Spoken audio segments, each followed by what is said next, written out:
What up, peeps? Joel Norton here, and today I am reviewing Jason Isbell's Southeastern album. So, we checked this out, me and Chuck checked this out last year, 2022, beginning of the year around January, maybe February. We started getting into it. Um, I had heard a few songs off of it, maybe one or two, and I was curious about it. And Chuck wasn't a giant fan of him at the time because I think he'd only heard "Cover Me Up" and "Elephant." I don't think I had heard "Elephant" yet. I don't remember which ones I had heard and hadn't heard, but regardless, we dived into this album. We did a reactions for all of them all the way through. So the first song we had on the album is "Cover Me Up," which is easy to say probably one of his highest or most listened to songs, which according to Spotify it is. So obviously for a cut, it's a little slow for an album opener, but it's the quality here. Great writing. The vibe is kind of sad, but it's a great song. Solid track. Then you come track number 2, Stockholm, which is a good little tune and kind of has like a Stockholm syndrome feel to the lyrics at least. Traveling Alone. I really like this. Just tired of traveling alone. I'm tired of traveling alone. Just has a good beat to it, good vibe. I dig it. And then Elephant hits you with track number 4, and it is emotionally, I don't even know, crippling. It hits you. Even for someone who is never in a scenario similar to that, I felt like I was there, and to me it tells great songwriting and solid delivery, and just he has a very unique voice, and just the way this song hits, if you don't get some emotion in you, there's something wrong. That's the way I'm looking at it. It's a great song, probably one of my favorites by him. Flying Over Water, another solid one. Different Days. I really love Different Days. And this one was one that really hooked me right off the rip. Love this one. Great tune. Honestly, there's not a whole lot of weak tunes on this album. I think this is pretty close to a perfect album, like what I want from it.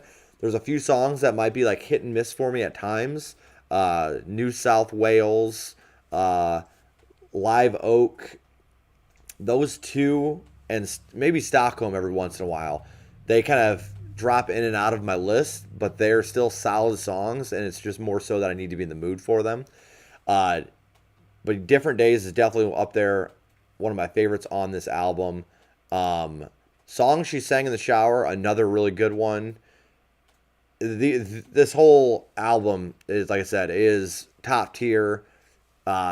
Super 8 is just makes you want to party. Just the whole vibe of it. Saw him sing this live, which I was thrilled because there was a Motel 8, Super 8 outside the venue in Shipshewana, and I was like, he better play this song. I know it's him in the 400 unit, but I'm hoping, and they did. So that was awesome.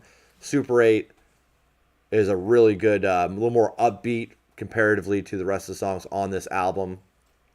Yvette. This one is another one up there with Elephant for me. The storytelling is just brutal, and it paints a picture that you don't necessarily want in your head. But it plays out like a damn movie. The way it's written and just the delivery, everything. So good. Relatively Easy, another really solid one to end the album. Like I said, there's maybe a few songs on here that I'd still put them well above average, but they just kind of dip in and out of my playlist. I'm going to do something shocking here because I typically, on single songs, I haven't even come close to this. But with albums, I think it's a little different on the rating scales because you're just I'm looking at the quality of the songs on the album. So, in total. So if there's songs that I'm like that have fallen out of my playlist and they're permanently out and they don't even make a comeback, it's gonna be a little lower. But I'm gonna go with a 10 out of 10 for this album. It's one of the albums that got me into country music, or even the style of music. If this isn't exactly country, I've heard people call it Americana as well, which I don't really know the differences between those subgenres. Um, I was always, I would dip into country here and there throughout when I was growing up, like maybe for like a couple months, and then I'd always dip out. I don't like it. Since I've checked out this album, it has been in constant rotation.